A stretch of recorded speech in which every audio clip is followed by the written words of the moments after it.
Dear students, welcome back to our class. যে যেখান থেকে ক্লাসে অংশগ্রহণ করেছো সবাইকে স্বাগতম। আজকে আমরা পড়ব নবম দশম শ্রেণীর সাধারণ গণিত বইয়ের অনুশীলনী 3.5।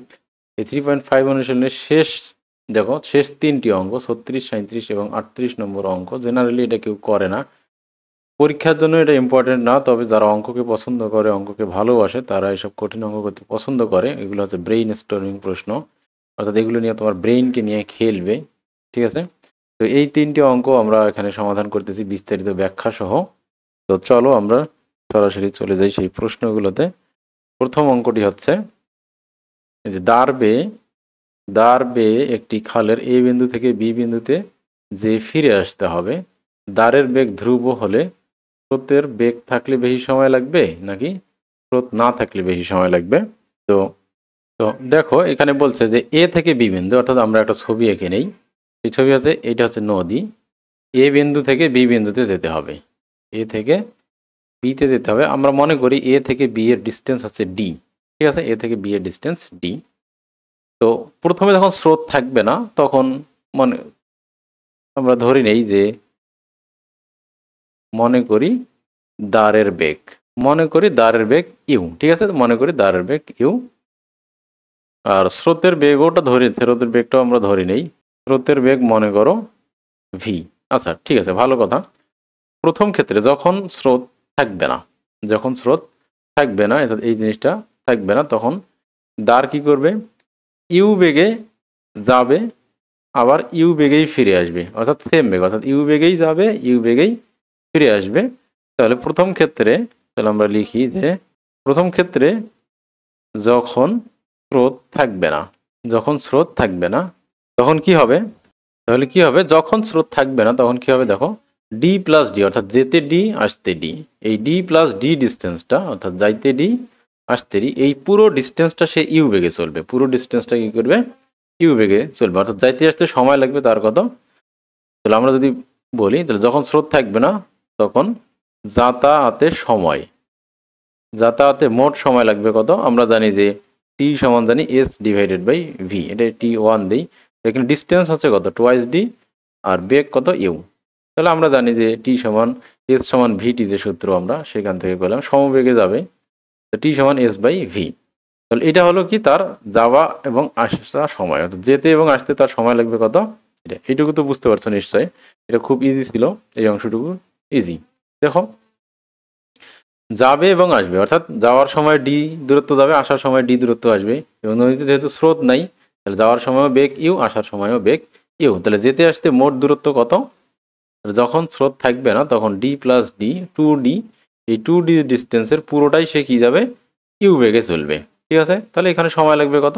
তাহলে মোট সময় লাগবে two D divided by you. এখন দ্বিতীয় ক্ষেত্রে যখন স্রোত থাকবে তখন কি হবে? যখন স্রোত থাকবে তখন সে যাওয়ার সময়, যখন সে যাবে তখন ইউ বেগে যাবে। ডিস্টেন্সটা তো ডি আমরা জানি, এটা এ বিন্দু, এটা বি বিন্দু। যাওয়ার সময় সে ইউ বেগে যাবে কি না? যখন স্রোত থাকবে তখন সে যাওয়ার সময় ইউ প্লাস ভি বেগে যাবে। কেন? আমরা ধরে নেই স্রোতের দিক এই দিকে, এটা হচ্ছে অনুকূল, এটা কি অনুকূল। তাহলে অনুকূলে বেগ কত হবে? U plus V. আবার যখন সে ফিরে আসবে, এটা প্রতিকূল, যখন ফিরে আসবে এটা হচ্ছে প্রতিকূল। আমরা ধরে নিয়েছি যে স্রোত এ থেকে কি বি এর দিকে যাবে। যখন স্রোত প্রতিকূলে হবে তখন বেগ কত হবে? আমরা জানি যে প্রতিকূলে বেগ নৌকার বেগ থেকে স্রোতের বেগ বিয়োগ করতে হয়। তাহলে এই ডি ডিস্টেন্স যাওয়ার সময় সে যাবে ইউ প্লাস ভি বেগে, কিন্তু আসার সময় আসবে ইউ মাইনাস ভি বেগে। অতএব আমরা লিখতে পারবো যে এ থেকে এ বি তে বেগ, এ বিতে তার বেগ কত? U plus V. তাহলে সময় কত হবে তার?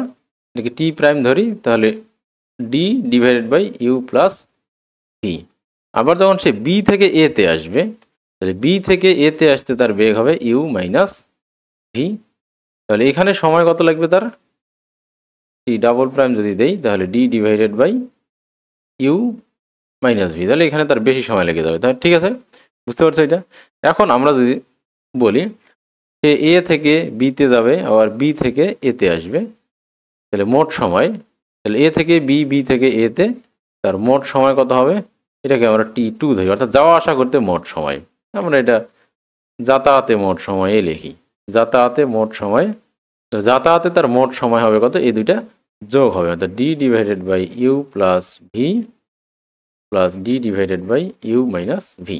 ঠিক আছে, এটাকে যদি আমরা লসাগু করে যোগ করি তাহলে ইউ প্লাস ভি আর ইউ মাইনাস ভি হবে তার লসাগু, আর এখানে d into U minus V হবে, তাহলে D you minus D V plus এই ডি দিয়ে ইউ প্লাস ভিকে ইয়া করতে হবে ডি ইউ প্লাস ডিভি, এই ডিভি ডিভি কেটে যাবে, তাহলে আমাদের এখানে থাকবে twice D U divided by U, U square minus V square লিখতে পারবো আমরা নিচে, তাই না? তখন এখানে দেখো A plus B into A minus B এর সূত্র আমরা জানি U square minus V square. এখন দেখো আমাদের T2 এর মান কত পাইলাম আমরা, এইটা। তো এটাকে আমরা একটুখানি কি করতে পারি, কেন এটা করব, দেখো আমরা T1 এর মান কত পেয়েছি, twice D divided by U পেয়েছি, ঠিক আছে। আর T2 এর মান আমরা এখানে পেলাম কত, আমরা উপরে টোয়াইস ডি এ রেখে দিই, উপরে যদি আমরা টোয়াইস ডি রেখে দিই, আর ইউটাকে আমরা কি করতে পারবো, এর নিচে নামাই দিতে পারবো না, U square minus V square divided by U লিখতে পারবো। এখন আমরা জানি যে X divided by Y by Z সমান হচ্ছে, এই ভাগ উঠলে কি হয়ে যায়, গুণ হয়ে যায়, তাহলে X Z divided by Y, তখন এই জিনিসটা সবার উপরে চলে যায়। তো ওই একইভাবে এটা আমরা উল্টা করছি, এটাকে নিচে নামাই দিয়েছি, ঠিক আছে। তো তাহলে এটা হলো। এখন দেখো T1 সমান আছে twice D divided by u, ঠিক আছে, আর T2 সমান আছে twice D divided by u square minus V square divided by you. এখন এই আমরা জানি, তাহলে আমরা যদি এই দুইটার মধ্যে তুলনা করি, ইউ এবং u square minus V square divided by u, এই দুটির মধ্যে যদি বড় হয়, যেটা বড় হবে তার মান, তার ক্ষেত্রে টি এর মান কি হবে, ছোট হবে। তখন আমরা জানি কি হর বড় হলে, লব একই থাকার ক্ষেত্রে, লব যদি ফিক্সড থাকে তাহলে হর বড় হলে ভগ্নাংশের মান কি হয়, এগুলো তোমাদের লেখা লাগবে না, ভগ্নাংশের মান ছোট হয়, ঠিক আছে। আবার যদি হর ছোট হয়, যার হর ছোট সেই ভগ্নাংশের মান কি হয়, বড় হয়, ঠিক আছে। এখন এই দুটির মধ্যে কোনটি বড়, যদি ইউ বেশি হয়, যদি ইউ এর মান বেশি হয় তাহলে T1 ছোট হবে, আর যদি ইউ এর মান কম হয় তাহলে T1 বেশি হবে। তাহলে আমরা এই দুটির মধ্যে তুলনা করি, U1 বড় নাকি এই জিনিসটা বড়। তাহলে দেখো আমরা খুব ইজিলি এই জিনিসটাকে করতে পারতেছি। এখানে কিভাবে আমরা এখান থেকেই করতে পারবো, আমি এটা মুছে দেই।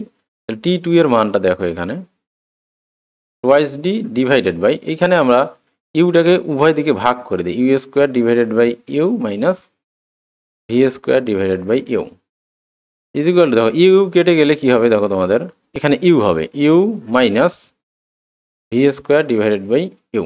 এখন তোমরা একটা জিনিস দেখো, আমরা ডেফিনেটলি বলতে পারবো, আমরা এখান থেকে সুনিশ্চিতভাবে বলতে পারবো u greater than u minus something, তাই না? ভি এর মান এখানে ভি এবং ইউ দুইটাই তো পজিটিভ, ভি ইউ উভয়েই কি ধনাত্মক, তার কারণ নৌকার বেগ তো কি হইতে পারে না, ঋণাত্মক হইতে পারে না। তো যেহেতু ধনাত্মক হবে, যদি ধনাত্মক, ঋণাত্মক হলে একটা কথা ছিল যোগ হয়ে যেত, প্লাস মাইনাস মাইনাস প্লাস হয়ে যেত, কিন্তু যেহেতু ইউ ভি উভয়ই ধনাত্মক, সেক্ষেত্রে আমরা এখানে হলফ করে বলতে পারি যে u is greater than u minus something. তাহলে ইউ থেকে যদি কিছু আমরা বিয়োগ করি তাহলে সেটা অবশ্যই কি হবে, ছোট হবে ইউ এর চেয়ে, বুঝতে পারছো? তাহলে এখানে আছে কি ইউ, আর এখানে আছে ইউ মাইনাস সামথিং, তার মানে আমরা দেখতে পাইতেছি যে তাহলে আমরা লিখতে পারবো কি টোয়াইস ডি ইউ, আর এখানে কি twice D U minus V square divided by u. তাহলে কোনটা, এটা যেহেতু বড়, এখানে কি এই লবটা হরটি বড়, তার মানে এর লবটা কি হবে, হর বড় হলে সেই টাইমটা কি হবে, ছোট হবে, বুঝতে পারছো? আমি একটু আগেই বোঝালাম যে যেহেতু, এখানে তোমরা লিখবে এখানে যেহেতু u greater than u minus V square divided by u, তাহলে হর যেহেতু বড়, তার মানে ভগ্নাংশটা কি হবে, ছোট হবে, হর বড় হলেই ভগ্নাংশ ছোট হবে। তাহলে সুতরাং আমরা বলতে পারবো T1 লেস দেন T2। তার মানে আমরা বুঝলাম যখন স্রোত থাকবে তখন বেশি সময় লাগবে, আর যখন স্রোত থাকবে না তখন যাতায়াতে কম সময় লাগবে। অনেক সময় মনে হতে পারে স্রোত যখন থাকবে তখন তো খুব জোরে যাবে, আবার আসার সময় তাকে কিন্তু কি করতে হবে, স্রোতের উল্টো দিকে আসতে হবে। তাহলে অনেক সময় মনে হতে পারে যে এখানে যত সময়টা নষ্ট হবে সেই সময়টা সে হয়তো এখানে কভার দিতে পারবে, কিন্তু না, কভার দিতে পারবে না।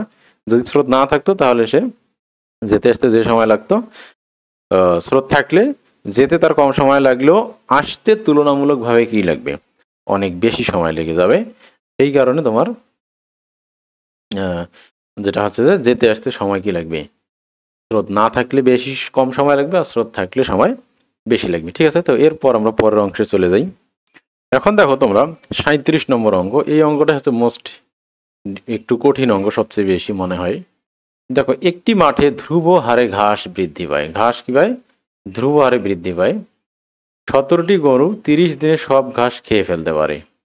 ঠিক আছে, কিন্তু 19টি গরু লাগে 24 দিন, 19টি গরু লাগে কি 24 দিন। তো আমরা এখান থেকে দুইটা ইকুয়েশন পাবো। তাহলে এখানে আমরা, তাহলে প্রথমে মাঠে তো কিছু ঘাস থাকবে, তাহলে আমরা ধরে নেই যে মাঠে প্রথমে কিছু ঘাস ছিল। এখানে আমরা অ্যালজেব্রিক ইকুয়েশন আগে ডিরাইভ করব, তারপর সেই ইকুয়েশনগুলো সলভ করব, সলভ করে মানগুলো বের করব। তাহলে আমরা প্রথম দিন মানে খাওয়ার শুরুতে আর কি, প্রথম দিন মাঠে কি পরিমাণ ঘাস ছিল, এক্স পরিমাণ ঘাস ছিল। কতটুকু ঘাস ছিল, এক্স পরিমাণ ঘাস ছিল। ঠিক আছে, আর প্রতিদিন ঘাস বৃদ্ধি পায়, যেহেতু ধ্রুব হারে ঘাস বৃদ্ধি পায়, মানে প্রতিদিন ঘাস বৃদ্ধি পায়, মানে প্রতিদিন ঘাস বৃদ্ধির হার আর কি। যাই হোক, প্রতিদিন ঘাস বৃদ্ধি পায় ওয়াই, এটা ধরে নিলাম কি ওয়াই পার ডে, ওয়াই পরিমাণ পার কি ডে, অর্থাৎ প্রতিদিন এই পরিমাণ ঘাস কি পায় বৃদ্ধি পায়। পার ডে তোমরা না লিখলেও হবে। আচ্ছা ঠিক আছে, তাহলে প্রথমে যখন আর একটা জিনিস ধরতে হবে যে প্রতিদিন একটি গরু কতটুকু ঘাস খায়। আবার প্রতিদিন একটি গরু ঘাস খায় জেড পরিমাণ, কি পরিমাণ, জেড পরিমাণ, মানে এটা একক আমাদের জানা নেই, জেড একক ধরতে পারি আমরা।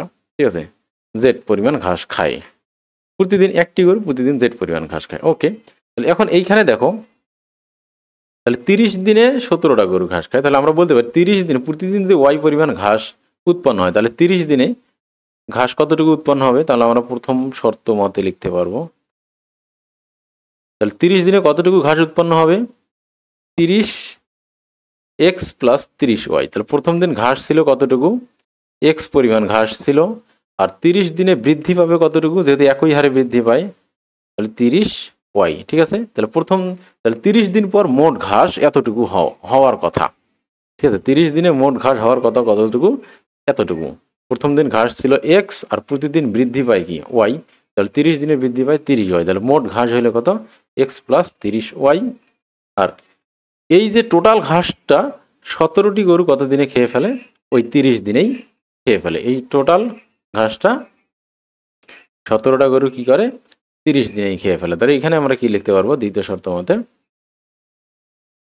17 ইন্টু আর প্রতিদিনে যতটুকু ঘাস খায় জেড। ঠিক আছে, তাহলে প্রতিদিন তারা যেহেতু জেড পরিমাণ ঘাস খায়, তাহলে এখান থেকে আমরা একটা কি পেলাম, ইকুয়েশন পেলাম। তাহলে একেবারেই আমরা 3, সুতরাং 51 510, 17 আর 30 গুণ করলে 510 জেড হবে। তাহলে এখান থেকে আমরা একটা ইকুয়েশন পেলাম। ঠিক আছে, এখন দেখো দ্বিতীয় ক্ষেত্রে কি বলছে, ওই তবে 19টি গরু 24 দিনে খেয়ে ফেলে। তার মানে এটা এবার যদি 24 দিন, আমরা এবার লিখতে পারবো যে প্রথমে ছিল এক্স পরিমাণ ঘাস, আর 24 দিন, তো 24 দিনে কতটুকু ঘাস বৃদ্ধি পাবে, 24 ওয়াই। তাহলে 24 দিনে মোট ঘাস হবে এত, আর এই গরু কয়টি খায়, 19টি গরু 24 দিনে খায়। তাহলে এবার কি লিখবো, 19 গুণন 24 ইন্টু তারা প্রতিদিনে খায় জেড পরিমাণ ঘাস।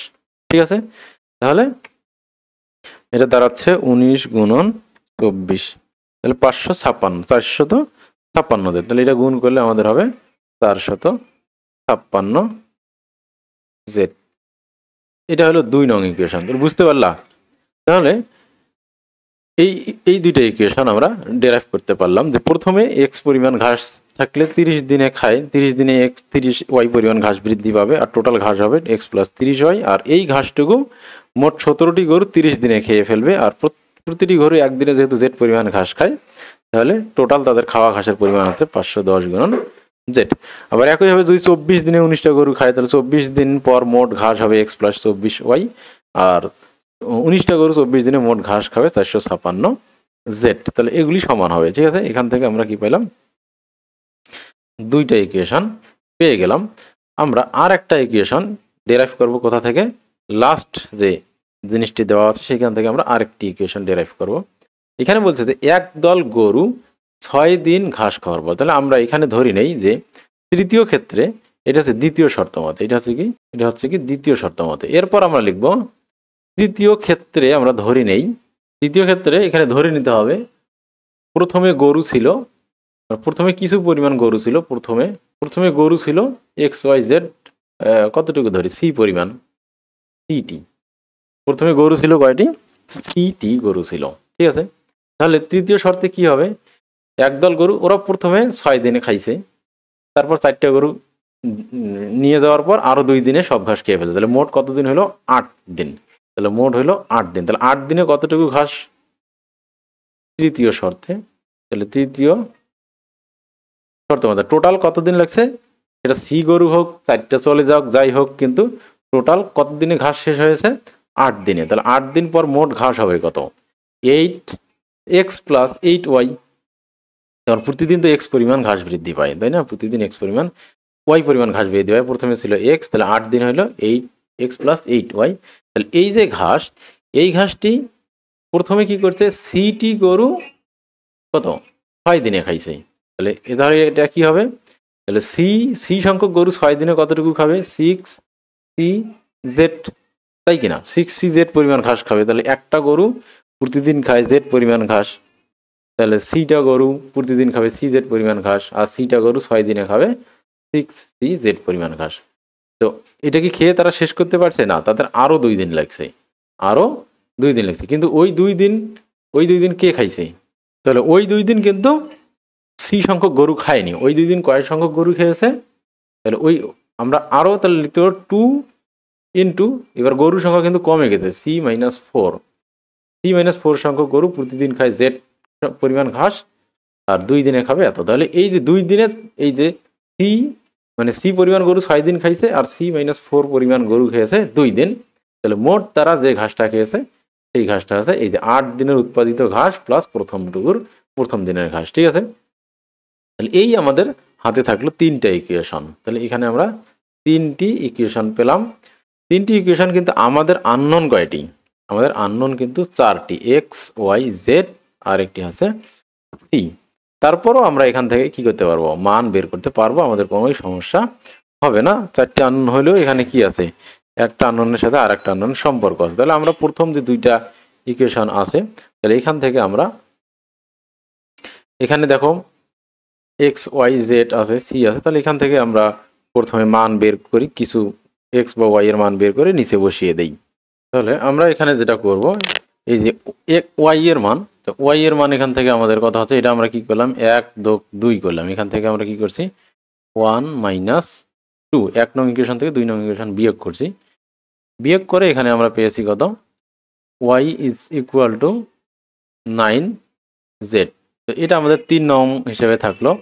তো এবার আমরা যেটা করব, এই ওয়াই এর মান এই দুইটির যে কোনো একটা ইকুয়েশনে বসিয়ে আমার এক্স এর মানও বের করে নেব, অর্থাৎ এক্স এবং ওয়াই দুইটির মানই আমরা কি করব, জেড এর সাপেক্ষে বের করে নেব। জেড এর সাপেক্ষে এক্স ওয়াই দুইটির মান বের করে আমরা এক্স এবং ওয়াই এর মান জেড এর সাপেক্ষে নিচের ইকুয়েশনে বসিয়ে দেব। তাহলে আমাদের এখানে কি হবে, সি এর মান চলে আসবে, ঠিক আছে। তো এই জিনিসটা হঠাৎ করেই মাথায় আসবে না, তার কারণ আমরা জানি যে আননোন 4টা ইকুয়েশন 3টি, তাহলে সেটা কীভাবে সলভ হয়। তো এটা ইনডিটারমিনেট, এগুলো ইনডিটারমিনেট ম্যাট্রিক্সের মাধ্যমে এগুলোকে সলভ করা যায়, কিন্তু এই অঙ্কটা একটা বিশেষ কৌশলে এইভাবে সলভ করা যাবে, ঠিক আছে।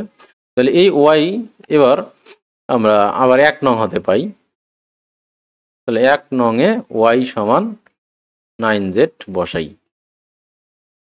1 নংয়ে যে ওয়াই সমান 9z বসাই, তাহলে আমরা কি পাবো, তাহলে এখান থেকে পাবো এক্স ইজ ইকুয়াল টু মানে 510z মাইনাস, আর 9 দিয়ে 9y মানে এখানে কি হবে 3 লং 27, অর্থাৎ 270z হবে, কত হবে 270z হবে। তো যদি আমরা এখান থেকে বিয়োগ করি 270, 510 থেকে যদি আমরা 270 বিয়োগ করি, তাহলে এটা হবে 240 জেড। হবে কত বিয়োগ করলে? 240 জেড। এটা আমাদের 4 নং ইকুয়েশন হিসেবে থাকলো। তাহলে এক্স এর যে মান পেলাম, এক্স এবং ওয়াই এর দুইটি মান পেলাম আমরা জেড এর সাপেক্ষে। তাহলে ওয়াই এর মান জেড এর সাপেক্ষে দুইটা পেলাম, একটা হচ্ছে কি ওয়াই সমান 9z আর এক্স সমান পেলাম 240z। এই দুইটি মানই আমরা কি করব 3 নং ইকুয়েশনে, এটা 3 আর থাকলো না, এটাকে আমরা তাহলে 5 নং ইকুয়েশন দেবো। আমরা যেহেতু আগে ইকুয়েশনগুলো ডেভেলপ করেছি বোঝানোর জন্য, এই 5 নং ইকুয়েশনে আমরা বসিয়ে দেবো। অথবা এটাকে যদি আমরা প্রথমে 3 নং উপরে লিখে পরে, তোমরা জানো এগুলো সিরিয়াল মেনটেন করতে হয় কীভাবে।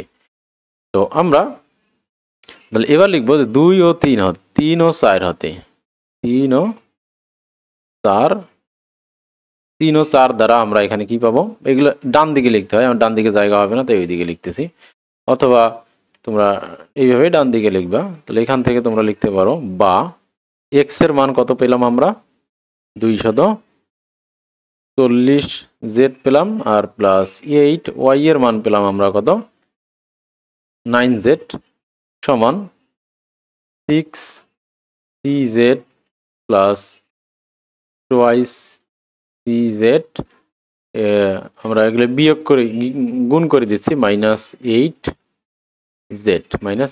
এটা এখানে আমরা লিখতে পারি যে 2, 3 ও 4 দ্বারা, 3 ও 4 দ্বারা এটা আমরা পেয়ে গেলাম। ঠিক আছে, এখন আমরা কি করব, এই জিনিসগুলোকে হিসাব করব। এখন দেখো এখানে কত হচ্ছে আমাদের 240 আর 8 long 72, 240z plus 8 long 72z। আর এইখানে আমরা সবগুলোকে যদি একসাথে z কমন নিয়ে নেই, তাহলে এখানে কিন্তু হবে 6c plus twice C minus 8z। ঠিক আছে, মানে z। এখন দেখো উভয় পক্ষের z কেটে দিলাম। অনেক সময় মনে করতো z আমরা কাটবো কিভাবে, এখানে z কেটে দিতে পারো, উভয় পক্ষে যেহেতু z আছে আমরা এটা কাটতেই পারি। তার আগে আমরা এখানে যোগ করে ফেলি, 240 আর 72 হচ্ছে তোমার কত 312, এটা যোগ করলে 30, হ্যাঁ 312z। 312z is equal two 6 আর দিয়ে 8c মাইনাস 8 ইন্টু জেড। তাহলে জেড আর জেড এইদিকে উভয়কে কাটা যাবে। এখন জেড এর মান তো 0 হতে পারে, এখানে জেড কখনো 0 হবে না, জেড সমান নয় 0। দেখো এই শর্ত তোমরা লিখলেও পারো না লিখলেও পারো, এটা একটু সংখ্যা তত্ত্বের মানে থিওরি মোতাবেক এটা জেড এর মান, এটার মান যদি 0 হয় তখন তো আর জেড কাটা যাচ্ছে না, তাই না? আমরা তো কাটতে পারি না শূন্য মান হলে। তো এখানে জেড শূন্য হবে না, তখন গরু তো অবশ্যই কিছু না কিছু ঘাস খাবেই। তো এখান থেকে তাহলে আমরা এখান থেকে কি দেখতে পাইলাম, 8c minus 8 is equal two 312, অথবা 8c is equal two 312 plus 8 হবে, অথবা c ইজ ইকুয়াল টু হবে 320 ডিভাইডেড বাই 8। সুতরাং c ইজ ইকুয়াল টু 40। তাহলে প্রথমে কতটি গরু ছিল, 40টি গরু। তাহলে আমরা পেয়ে গেলাম যে প্রথমে 40টি গরু খাওয়া শুরু করছে। ঠিক আছে, তাহলে আমরা আশা করি এই অঙ্কটা বুঝতে পেরেছো তোমরা। ইকুয়েশন সলভিং ক্ষেত্রে এই কৌশলটা এখানে মাথায় রাখতে হবে যে প্রথম 1 এবং 2 ইকুয়েশন থেকে আমরা জেড এর মাধ্যমে কি করব, 2x এবং y উভয়ের মান বের করে 3 লাস্ট যে ইকুয়েশনটা আছে সেখানে বসাবো। তাহলে লাস্ট ইকুয়েশনে বসালে দেখো এটা হয়তো তোমাদের মাথায় কাজ করতে পারে যে এইদিকে তো দুই ক্ষেত্রেই কি আছে, জেড আছেই, আর ওইদিকে এক্স আর ওয়াই এর মান যদি আমরা জেড এর সাপেক্ষে বসাই তাহলে উভয় দিকে জেড তো কেটে যাবেই, এটা স্বাভাবিক। তাহলে এখান থেকে শুধু আননোন থাকবে সি। তো সেই সি এর মানটা আমরা কি করবো, এখানে ইনপুট দিব। ঠিক আছে, তো সি এর মানটা ইনপুট দিলেই, মানে সি এর মানটা আমরা জেড এইভাবে বসাই দিলে আমরা সি এর মানটাকে পেয়ে যাবো। তো সি এর মান পেলাম আমরা 40। ঠিক আছে, তো এরপর যে অঙ্কটা আছে এই অঙ্কটি হচ্ছে most important and most critical. ঠিক আছে, 36 না 37 আসলে এটা না, দেখো 38 নম্বর অঙ্ক। এটা হচ্ছে মোস্ট ইম্পর্টেন্ট এবং এটা মোস্ট ক্রিটিক্যাল অঙ্ক। তো এখানে আমরা এই অঙ্কটা খুব ভালো করে বুঝতে হবে, নইলে পারা যাবে না। এখানে বলছে যে 2 ভাইয়ের একটি ঘোড়া ছিল, প্রশিক্ষিত ঘোড়া, যা তাদের নির্দেশ পালন করে। যাই হোক না কেন, নির্দেশ পালন করুক আর না করুক, ঘোড়া ছিল। দুই ভাই একই সময়ে বাসা থেকে রওনা হয়ে 20 মাইল দূরে একটি বৈশাখী মেলায় যেতে চায়। ঘোড়া যে কোনো মুহূর্তে একজন মাত্র ভাইকে বহন করতে পারে। ভাইদের বেগ হচ্ছে ঘন্টায় 4 মাইল এবং ঘোড়ার বেগ হচ্ছে ঘন্টায় মানুষ মানে সে কাউকে পিঠে নিয়োগ আর না নিয়োগ যেটাই হোক না কেন তার 10 মাইল প্রতি ঘন্টায় সে যেতে পারে।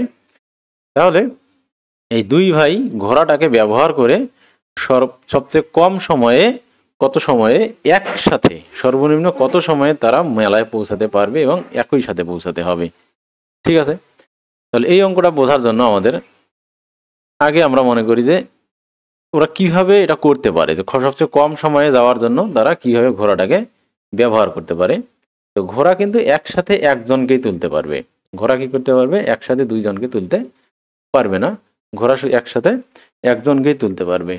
ঠিক আছে, তাহলে ওরা সবচেয়ে কম সময়ে মেলায় যাওয়ার জন্য কি কি তারা কৌশল করতে পারে। মনে করো এই পুরো ডিস্টেন্সটা কত? 20 মাইল। পুরো ডিস্টেন্সটা কত মাইল? 20 মাইল। ঠিক আছে, তাহলে এখানে যে কৌশলটা করতে পারে, অনেকে যদি মনে করে যে প্রথমে এক ভাইকে কি করবে, ঘোড়া খুব দ্রুত মেলায় নিয়ে যাবে, খুব দ্রুত কি করবে মেলায় নিয়ে যাবে, তারপর ওকে নামাই দিয়ে ঘোড়া কি করবে আবার একজনকে এসে নিয়ে যাবে। কিন্তু এটা তাহলে যদি ওরা কি করে এক ভাইকে রেখে ঘোড়া আবার আসে তাহলে সময় বেশি লেগে যাবে। অনেকে আবার ভাবতে পারে যে ঘোড়া কি করবে, ঘোড়া যতক্ষণে যাবে তখন আর এক ভাই কি করবে সামনের দিকে কিছুটা এগিয়ে যাবে, সামনের দিকে কিছুটা এগিয়ে যাবে, তাহলে মেলায় নামাই দিয়ে আবার কি করবে ফিরে আসবে। এটা হইতে পারে, কিন্তু সবচেয়ে সহজ কৌশল হচ্ছে যদি কি করে ঘোড়া দুই ভাই তো হাঁটতে পারে, ঘোড়া যদি কি করে কিছু দূর যায়, এই দূর পর্যন্ত আসলো, ঘোড়া এখান থেকে শুরু করে কি করলো এক্স ডিস্টেন্স পর্যন্ত আসলো। ঘোড়া প্রথমে কি করলো এক্স ডিস্টেন্স পর্যন্ত যদি আসে, তারপর কি করবে আর ঘোড়ার সাথে সাথে আর এক ভাই কি করবে এইদিকে ওয়াই ডিস্টেন্স পর্যন্ত আসবে। ঠিক আছে, তাহলে কি করবে এরপর ঘোড়া কি করবে এই জায়গায় আর এক ভাইকে নামিয়ে দিবে। তো এটা মনে করো ঠিক আছে, এই ওয়াই নামিয়ে দিলে কি হবে দ্বিতীয় ভাই এই যে ডিস্টেন্সটা এই ডিস্টেন্সটা হেঁটে যাবে, এই ডিস্টেন্সটা দ্বিতীয় ভাই হেঁটে যাবে। আর ঘোড়া কি করবে আবার ব্যাক করবে, ব্যাক করে এসে বাসায় যতক্ষণে তো কি প্রথম ভাই কোথায় চলে আসছে এই পজিশনে চলে আসছে, এইখানে নিয়ে তাকে পিঠে নিয়ে ঘোড়া কি করবে আবার যাবে, গিয়ে এই যে দ্বিতীয় ভাই যে হেঁটে যাচ্ছিল প্রথম জন যে প্রথমে যে ঘোড়ায় আসছিল প্রথম জন এই হেঁটে বা দৌড়ায় যেটাই হোক না কেন সে সে তাকে এমন একটা ডিস্টেন্সে নামাই দিবে যেন এরা একসাথে এই মেলায় পৌঁছায়। তাহলে বুঝতে পারলাম, তাহলে কি করতে হবে প্রথমে ঘোড়ার পিঠে একজন উঠবে আর একজন হেঁটে রওনা দিবে।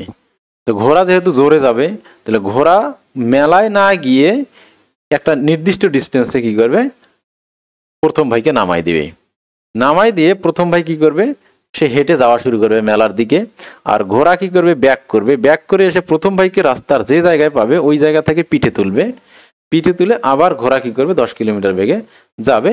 তাহলে এই এমনভাবে ডিস্টেন্সটা মেনটেন করতে হবে যেন এই ঘোড়া এবং দ্বিতীয় ভাই একসাথে গিয়ে মেলায় পৌঁছে।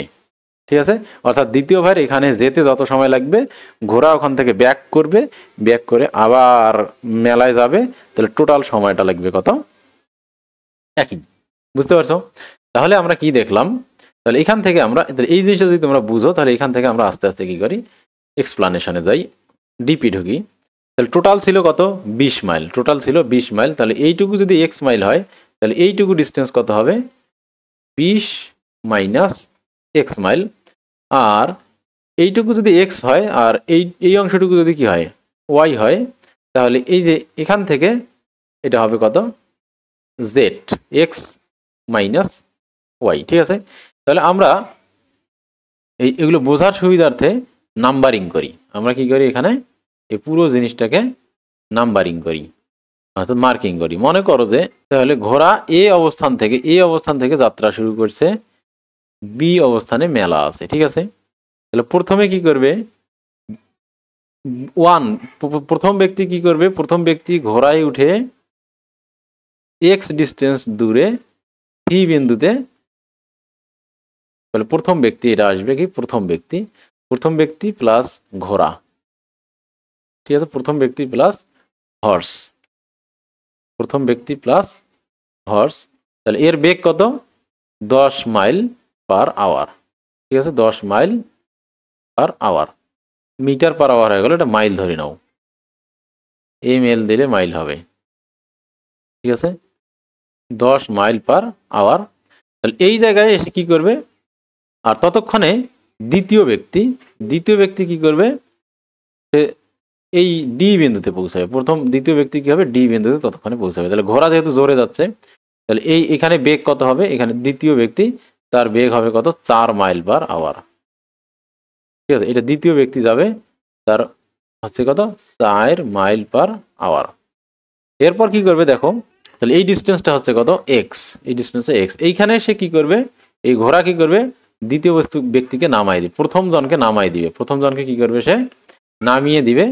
তাহলে এই যে ডিস্টেন্সটা, তাহলে এই ডিস্টেন্সটা কত হবে 20 মাইনাস এক্স, টোটাল যেহেতু 20 ছিল, তাহলে এই ডিস্টেন্সটা দ্বিতীয় ব্যক্তি কি করবে 4 মাইল পার আওয়ার বেগে যাবে। এরপর কি করবে, ঘোড়া এই জায়গা থেকে আবার কি করবে, ব্যাক করবে। ঘোড়া কি করবে, এই জায়গা থেকে ব্যাক করবে, ব্যাক করে ডি বিন্দুতে আসবে। ব্যাক করে কোথায় আসবে, ডি বিন্দুতে আসবে। এখানে শুধু অনলি কত হর্স, অনলি হর্স। ঠিক আছে, অনলি হর্স, হর্স একা কি করবে, এইটা কি করবে, হর্স ব্যাক করবে।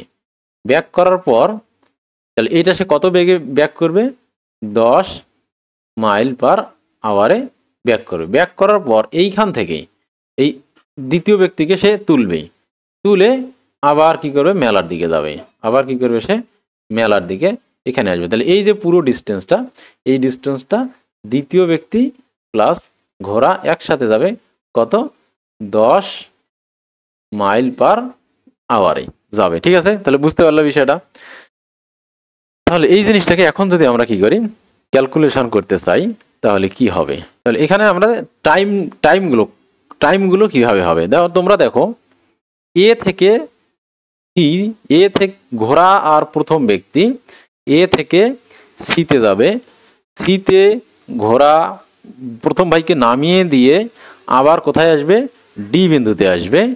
আর ওই একই সময়ে দ্বিতীয় ভাই এ থেকে কোথায় আসবে, ডিতে আসবে। বিষয়টা তো তাই, ঘোড়া যাবে, ঘোড়া গেল, গিয়ে সিতে প্রথম ভাইকে নামাই দিল, নামাই দিয়ে সে আবার ব্যাক করলো। ব্যাক করে যদি কি করে, ডিতে দ্বিতীয় ভাইয়ের দেখা পায়, তাহলে ঘোড়ার পুরো রাস্তা যেতে আসতে আর দ্বিতীয় ভাইয়ের এ থেকে ডিতে আসতে কি লাগবে, সময় একই লাগবে। তাহলে আমরা লিখব যে প্রথম ক্ষেত্রে, তাহলে আমরা ওগুলো বর্ণনা করব যে প্রথমে ঘোড়া কি করবে, সি ডিস্টেন্সে এ থেকে সি বিন্দুতে গিয়ে দ্বিতীয় ভাইকে নামাই দিবে, নামাই দিয়ে সে আবার ব্যাক করবে, ততক্ষণে প্রথম ভাই ডি বিন্দুতে আসবে। তারপর ডি বিন্দুতে ঘোড়া দ্বিতীয় ভাইকে তুলে আবার মেলার দিকে যাওয়া শুরু করবে, আর প্রথম ভাই সি বিন্দু থেকে বি বিন্দুর দিকে হেঁটে হেঁটে মেলার দিকে যাবে। ঠিক আছে, এই জিনিসটা আমরা লিখে দিব। তো এটা আমি লিখে দিচ্ছি তোমাদের জন্য। তাহলে দেখো, আমরা মনে করি এখান থেকে দেখো, তাহলে আমরা মনে করি এখানে লিখে দিয়েছি আমি, মনে করি এ থেকে বি পর্যন্ত মেলার দূরত্ব, এই যে এ বে থেকে বি পর্যন্ত মেলার দূরত্ব কত 20 মাইল। একই সময়ে এক ভাই ঘোড়ার পিঠে এবং এক ভাই হেঁটে রওনা করবে। ঠিক আছে, একই সময়ে তারা রওনা করবে, এক ভাই ঘোড়া সহ, প্রথম ভাই ঘোড়া সহ এবং দ্বিতীয় ভাই একা একা কি করবে, হেঁটে রওনা দিবে। ঘোড়া প্রথম ভাইকে পিঠে নিয়ে এক্স দূরত্ব পর সি বিন্দুতে নামিয়ে দিবে। ঠিক আছে, সেখান থেকে সে হেঁটে মেলার দিকে রওনা হবে, সে কিন্তু থেমে থাকবে না, মেলার দিকে যাইতে থাকবে। এবং সি বিন্দু থেকে ঘোড়াটি এবার ফিরে আসবে, ফিরে ডি বিন্দুতে আসবে। ডি বিন্দুতে এসে দ্বিতীয় ভাইয়ের সাথে দেখা হবে, দ্বিতীয় ভাই তো সামনের দিকে এগিয়ে যাচ্ছে, ততক্ষণে সে ডি বিন্দুতে পৌঁছেছে। তো ডি বিন্দুতে এসে ঘোড়া কি করবে, দ্বিতীয় ভাইকে পিঠে তুলে নিয়ে আবার মেলার দিকে কি হবে, রওনা হবে। ফলে এই যে প্রথম ভাই এখান থেকে যাচ্ছে এবং দ্বিতীয় ভাইকে ঘোড়া নিয়ে এখান থেকে যাচ্ছে, এই ঘোড়া সহ দ্বিতীয় ভাই কি করবে, একসাথে মেলায় পৌঁছাবে।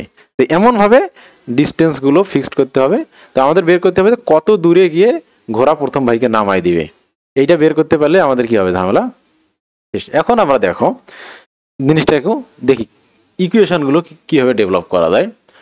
এখন দেখো এ থেকে সি পর্যন্ত ঘোড়া কি করছে, এ থেকে সিতে গেছে, আবার সি থেকে ডিতে আসছে।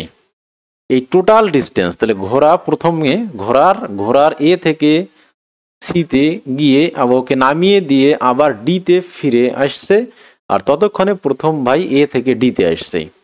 তার মানে আমরা লিখতে পারি যে তাহলে ঘোড়া এখানে মোট কত দূরত্ব অতিক্রম করেছে, আমরা কিন্তু ধরেছি যে এটা যদি এক্স হয় ওইদিকে এক্স মাইনাস ওয়ান হবে, আর আমরা এইটুকুকে ওয়াই ধরেছি। এ থেকে ডি পর্যন্ত ডিস্টেন্সটা ধরেছি কত, এ থেকে ডি পর্যন্ত ডিস্টেন্সটাকে ওয়াই ধরেছি, আর এ থেকে সি পর্যন্ত যদি এক্স হয় তাহলে ডি থেকে সি পর্যন্ত ডিস্টেন্স হবে কত, এক্স মাইনাস ওয়াই। তাহলে এগুলো আমরা এখানে পাশে লিখে নিতে পারি। এ সি সমান কত,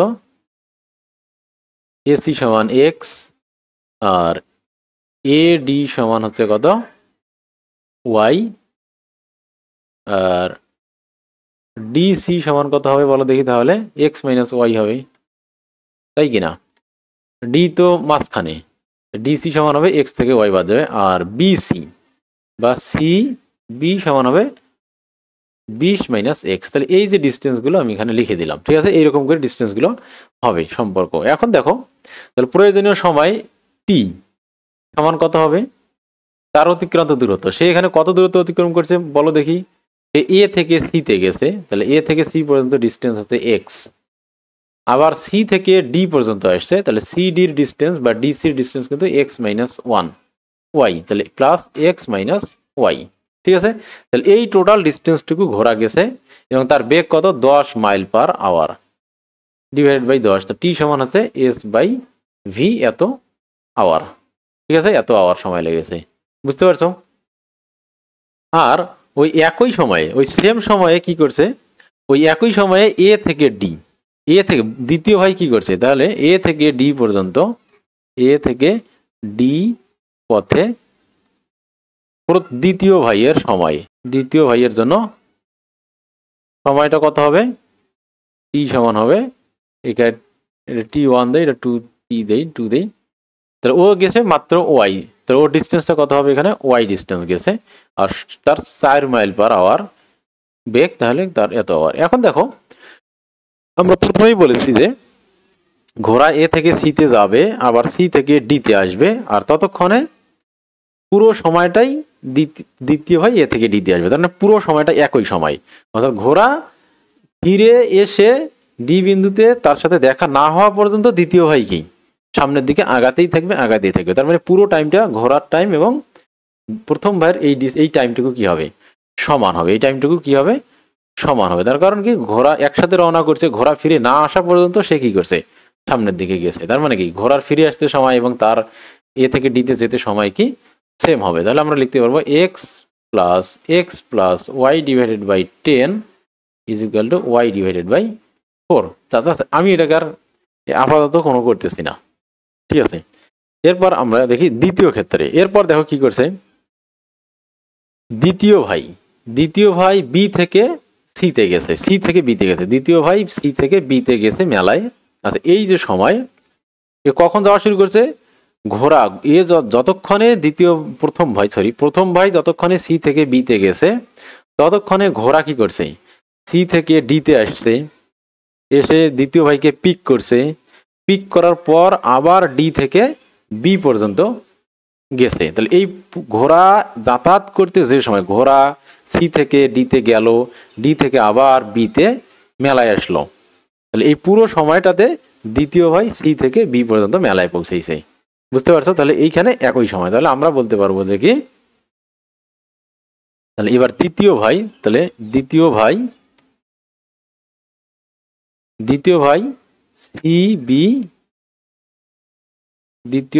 সি বি পথে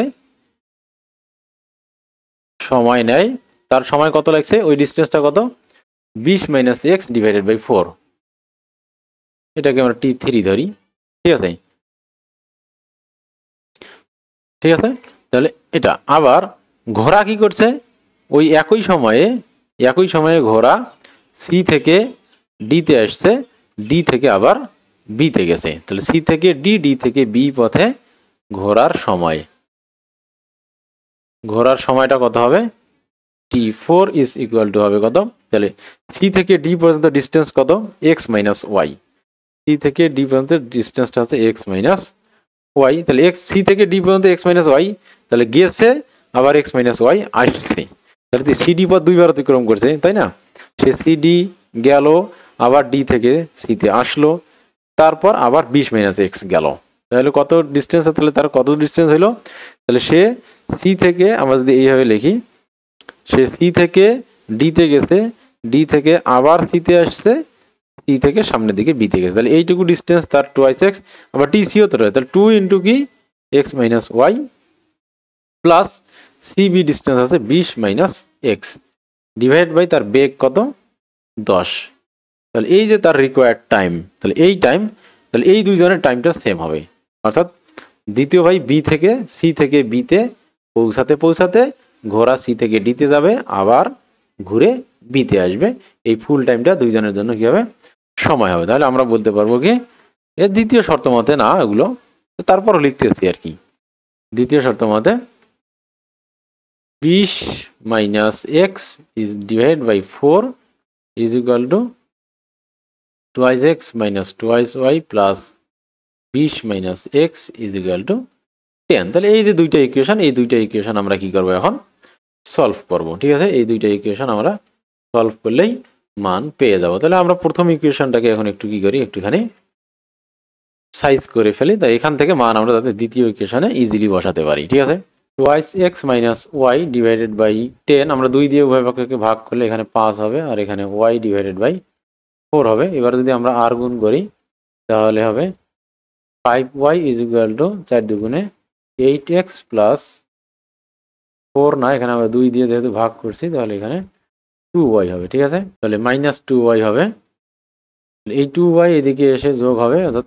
কত হবে 2y আর 5y মিলে 7y ইজ ইকুয়াল টু 2 দুগুণে 4x হবে, এখানে যেহেতু আমরা করেছিলাম 4x, তো তাহলে হবে কি 4x ডিভাইডেড বাই 7, y এর মান এটা ডিরেক্ট, এটা y এর মান হবে, ঠিক আছে, তাহলে এটা 2 নং ইকুয়েশন আমাদের থাকলো, ঠিক আছে, এটা আমরা y এর মান পেলাম, আর এবার ওই y এর মানটা আমরা এখানে দ্বিতীয় শর্ত মতে যে ইকুয়েশনটা পেয়েছি এটা 3 নং ইকুয়েশন দেই, এখানে আর ইকুয়েশন দেওয়ার দরকার নাই, তো আমরা এখানে সরাসরি কি করব মানগুলো ইনপুট দেব, তো মানগুলো ইনপুট দেওয়ার আগে আমরা এখানে একটুখানি আর গুণ করে নেই, আর গুণ করার আগে এখানে যদি কেটে নেই তাহলে এটা হবে 5 আর এটা হবে 2, ঠিক আছে, তাহলে 2 দিয়ে যদি আমরা এখানে গুণ করি 2 দুগুণে 4x 4x হবে 2, ঠিক আছে, তো তার আগে আমরা এখানে একটুখানি আর একটু সহজ করে নেই, এখানে দেখো এই 2 দিয়ে যদি আবার এখানে তো মাইনাস, তাহলে হবে এখানে 20 minus x divided by 2 is equal to এখানে 2x মাইনাস এক্স বলে x মাইনাস 2y প্লাস 20 ডিভাইডেড বাই 5, এরপর আমরা আর গুণ করবো, ঠিক আছে, আর গুণ করলে এখানে হবে আমাদের twice x হবে, মানে আমরা এটা এই গুণটা করতেছি, ঠিক আছে, twice x মাইনাস 2 গুণা 4y প্লাস 20 40, আর এবার আমরা গুণ করব এইটা গুণ, তাহলে 4 5 মানে 5 20 100 মাইনাস 5x, এবার 5x কে এইদিকে যদি আমরা নিয়ে আসি তাহলে 5 প্লাস 7x হবে আর কি, 2x আর 5x এদিকে এসে প্লাস হবে 7x plus minus 4y, minus কত 4y, তো y এর মানটা আমরা বসিয়ে দেবো, এখানে y এর মান কত ছিল আমাদের 4x ডিভাইডেড বাই 7 ছিল y এর মান, ঠিক আছে, 4x ডিভাইডেড বাই 7 ছিল, সেই মানটা আমরা বসিয়ে দিলাম, এবার হবে 40 ইজ ইকুয়াল টু এদিকে শুধু 100 থাকবে, কারণ 5x কে আমরা এদিকে নিয়ে এসেছি, এরপর যদি আমরা এখানে x দেই তাহলে 7 7 49x মাইনাস 4 চৌকা 16x, আর আমরা এইখানে 40টাকে ওইদিকে নিয়ে যাই, তাহলে 100 মাইনাস 40, ঠিক আছে, এই জন্য আর আমরা কি করলাম না এটা গুণ করলাম না, ঠিক আছে, আচ্ছা, এরপর দেখো এখানে তাহলে এখানে হবে 49x মাইনাস 16x, আর এখানে বিয়োগ করলে হবে 60 দিয়ে 7কে যদি আমরা গুণ করি 6 7 42 অর্থাৎ 420 হবে, এটা 60 হবে, এবার 49 থেকে যদি 16 বাদ দেই আমরা তাহলে এখানে হবে 23, কত হবে 23x সমান 420 তাহলে এক্স ইজ ইকুয়াল টু হবে 23 তো হবে না, এখানে হয় 33 এক্স হবে। এবার 420 অর্থাৎ 420কে আমরা 33 দিয়ে যদি ভাগ দিই তাহলে হবে 420 ভাগ 33, এটা হচ্ছে 12.73, 12.73 মাইল। ঠিক আছে, 12.73 মাইল আমরা এক্স এর মান পেয়ে গেলাম। তাহলে ওখানে প্রশ্ন ছিল যে কোন ভাই কতটুকু হাঁটবে, তাহলে আমরা লিখবো যে প্রথম ভাই হাঁটবে, প্রথম ভাই কিন্তু ওই যে শেষের 20 মাইনাস এক্স টুকু হাঁটছিল, তাই না? 20 মাইনাস এক্স সমান 20 মাইনাস 12.73 ইজ ইকুয়াল টু, এখানে মাইনাস যদি 20 করি আমরা 7.27 মাইল, এইটুকু প্রথম ভাই হাঁটবে। আর দ্বিতীয় ভাই হাঁটবে কতটুকু, একই পরিমাণে হাঁটবে, সেম পরিমাণে হাঁটতে হবে, কিন্তু তারপরে যে আমরা বের করতে চাই, তাহলে দ্বিতীয় ভাই হাঁটবে কিন্তু ওয়াই ডিভাইডেড বাই, দেখো দ্বিতীয় ভাই কতটুকু হাঁটবে, দ্বিতীয় ভাইয়ের যাওয়ার রাস্তা হচ্ছে এই যে ওয়াই পরিমাণ রাস্তা। ঠিক আছে, দ্বিতীয় ভাই ওয়াই পরিমাণ রাস্তা হাঁটবে, তাহলে ওয়াই এর মান হচ্ছে 4x ডিভাইডেড বাই 7, তাহলে দ্বিতীয় ভাইয়ের হাঁটা রাস্তা হচ্ছে ওয়াই, তাহলে y is equal to 4x divided by 7। তাহলে আমরা যদি কি করি 4 ইন্টু এক্স এর মান, এক্স এর মান যদি আমরা ওইটা বসিয়ে দেই, মানে দশমিকটা না বসিয়ে এক্স এর ওখানে যে মানটা পেয়েছি সেটা, আচ্ছা এখানে বসিয়ে দেই, তাহলে 4 ইন্টু 7.27 ডিভাইডেড বাই 7, 12.27, সরি কত, এক্স এর মান আসছে কত 12.73। তাহলে দ্বিতীয় ভাগটা ক্যালকুলেশন করে এই মানটা যদি আমরা ক্যালকুলেটরে টিপ দেই তাহলে একই মান আসবে। ঠিক আছে, এটা তোমরা ক্যালকুলেটরে দেখো সেম মানই আসবে, অর্থাৎ 7.27 সামথিং মাইল আসবে, অর্থাৎ দুই ভাই কি হবে একই পরিমাণ রাস্তা হাঁটবে। এখন কথা আছে মোট যেতে কত সময় লাগবে, তাহলে মোট যেহেতু দুই ভাই কি করবে একই সময়ে পৌঁছাবে, দুই ভাই ঘোড়া থেকে কি করবে, দুই ভাই মেলায় কি করবে একই সময়ে পৌঁছাবে, তাহলে আমরা যে কোনো এক ভাইয়ের অতিক্রান্ত দূরত্ব বের করতে পারলেই কি করতে পারবো, মোট সময় পাবো। তাহলে আমরা প্রথম ভাইয়ের জন্য অতিক্রান্ত দূরত্ব বের করি, তাহলে প্রথম ভাই এ থেকে সি পর্যন্ত অর্থাৎ এক্স ডিস্টেন্স, এই ডিস্টেন্সটা সে গেছে 10 মাইল বেগে, আর বি থেকে সি অর্থাৎ 20 মাইনাস এক্স এই ডিস্টেন্সটা সে গেছে কত মাইলে, 4 মাইল পার আওয়ার। তাহলে এই দুইটা ডিস্টেন্স যদি আমরা বের করি তাহলেই এই সময়টা বের করি তাহলে হয়ে যাবে। তাহলে দ্বিতীয় ভাই প্রথমে, তাহলে দ্বিতীয় ভাই এক্স দূরত্ব গেছে ঘোড়ায়, তাহলে একজনের, দুই ভাই যেহেতু একই সাথে গেছে তাহলে এক ভাইয়ের সময়টা বের করলে মোট মানে প্রথম ভাইয়ের সময়ও বের হয়ে যাবে। তাহলে আমরা লিখি যে প্রথম ভাই এক্স দূরত্ব ঘোড়ায় গেছে, এক্স দূরত্ব কত গেছে 10 মাইল পার আওয়ারে গেছে, তাই না? তাহলে তার ওখানে সময় লাগবে কত, তাহলে ওখানে রিকোয়ার্ড টাইম এক্স t1 যদি আমরা ধরি, ওখানে আমরা টি প্রাইম 1 2 ধরে নিয়েছিলাম আমরা, তাহলে এখানে হবে কত, এক্স মানে কত, এর মান আমাদের আসলো 12.73 ডিভাইডেড বাই 10। আবার প্রথম ভাই 20 মাইনাস এক্স দূরত্ব, এই 20 মাইনাস এক্স দূরত্ব কত বেগে গেছে, 4 মাইল পার আওয়ার বেগে গেছে, কত 4 মাইল পার আওয়ারে গেছে।